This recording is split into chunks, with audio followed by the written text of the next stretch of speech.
Assalamualaikum warahmatullahi wabarakatuh. Sahabatku yang saya banggakan, sahabatku para uh, Marine Superintendent, sahabatku para owner surveyor, sahabatku para perkapalan dan pelayaran yang bergerak di bidang perkapalan dan pelayaran. Izinkanlah saya pagi ini menjelaskan atau berbagi tentang buku pintar ya. Buku pintar yang terkait dengan bidang perkapalan ya. Buku pintar yang terkait dengan bidang pelayaran. Kawan-kawanku semua, yang saya banggakan dan saya bangga-banggakan, satu, ada buku yang harus kita ketahui atau kita fahamilah minimal, yaitu buku yang namanya PNA atau Principle of Naval Architect. Ini adalah buku pintar pertama bagi kita semua yang ingin belajar tentang dasar-dasar arsitektur kapal ya. Dasar-dasar arsitektur kapal. Buku ini diciptakan oleh Edward V. Louis ya. Merupakan referensi penting untuk sekolah-sekolah teknik perkapalan ya. Teknik perkapalan yang ada dimanapun itu pasti menggunakan namanya Principle Naval Architect. Yang kedua, kawan-kawan semua, ada buku namanya Ship Stability for Master and Mates. Ini ternyata buku penting ya, yang diciptakan oleh Brian Barras and D.R. Deret.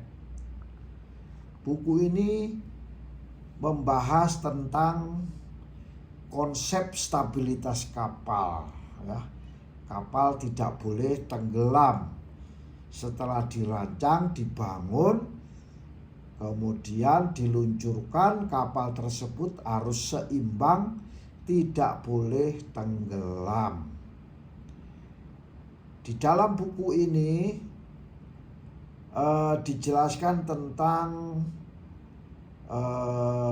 bagaimana konsep-konsep stabilitas itu ya, baik stabilitas intake stability maupun damage stability.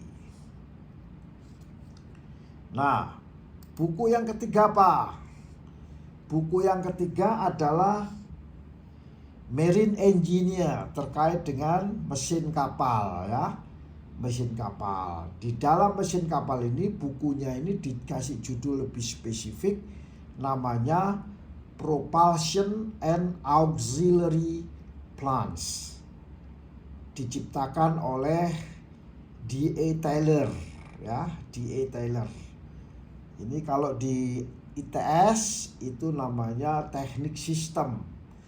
Ini merupakan buku pintar dari orang-orang teknik sistem perkapalan atau orang-orang marine engineer, pelaut-pelaut yang mengambil sebagai orang engine. Buku ini menguraikan berbagai sistem yang ada di dalam kapal, sistem mesin kapal, dan bagaimana cara melakukan perawatan ya, bagaimana pemeliharaan, bagaimana PMS, bagaimana plant maintenance system, dan bagaimana bila ada overhaul kecil ya. Itu ada di dalam buku Marine Engineer, specifically Propulsion and Auxiliary Plants. Buku yang keempat ini juga terkait kembali kepada orang-orang teknik perkapalan ya. Namanya Introduction to Naval Architect. Kalau tadi Principle of Naval Architect, tapi sekarang Introduction to Naval Architect. Dibikin oleh Eric Tupper. Ya. Dalam buku ini memberikan pemahaman kepada kita tentang dasar-dasar dan prinsip-prinsip dasar dalam mendesain suatu kapal, merancang suatu kapal ya. Itu ada di dalam buku Introduction to Naval Architect. Buku yang kelima adalah The Nautical Rule atau The Rule of the Nautical Road. Ya. Itu adalah buku yang diciptakan oleh Stephen B. Jones. Buku ini membahas tentang bagaimana rule dan tata cara atau etika di dalam pelayaran untuk navigasi kapal secara aman, safety ya, securely ya. Itu ada di dalam buku The Rule of the Nautical Road.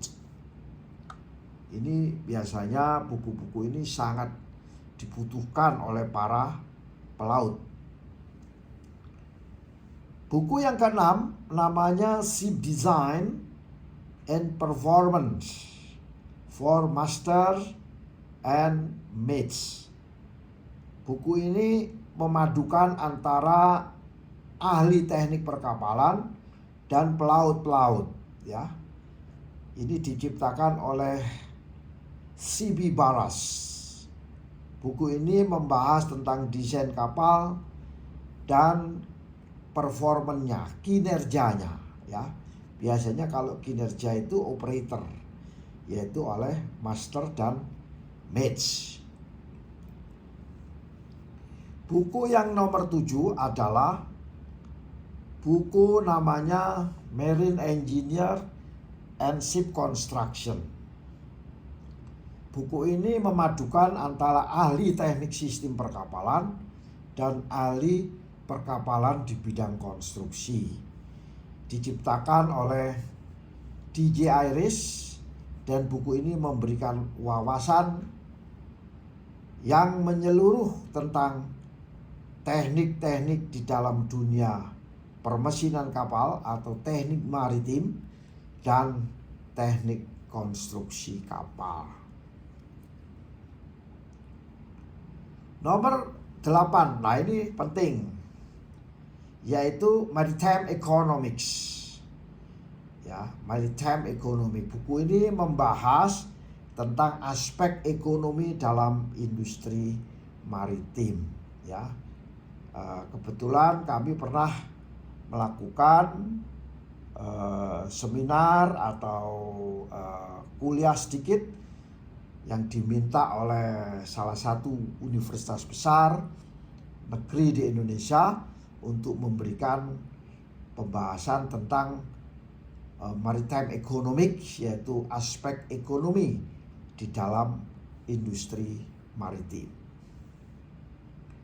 Buku yang nomor 9 yaitu Introduction to Marine Engineer ya, Marine Engineering ya, oleh D.A. Taylor. Buku ini menyediakan tentang informasi dasar teknik-teknik maritim ya. Maritim ini biasanya mostly ke arah penggerak ya, terah penggerak atau propulsi atau marine engineer ya. Dan buku yang terakhir yaitu Ship Handling Theory and Practice ya. Buku ini memfokuskan dirinya menjelaskan tentang teknik-teknik penanganan kapal, diciptakan oleh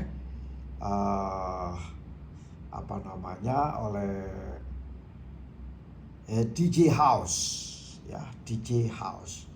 Nah, itulah sahabatku buku-buku penting yang perlu kita fahami, ya. Bila perlu kita memiliki di rumah atau untuk pegangan diri, agar kita bisa memahami secara keseluruhan, secara komprehensif tentang dunia perkapalan dan dunia pelayaran. Semoga sharing atau berbagi yang singkat ini bisa bermanfaat bagi kita semua, bisa kita gunakan dalam dunia sehari-hari, di dalam bekerja, di dalam mengelola maupun memimpin di dalam bisnis perkapalan dan pelayaran. Lebih kurangnya saya memohon maaf. Wassalamualaikum warahmatullahi wabarakatuh.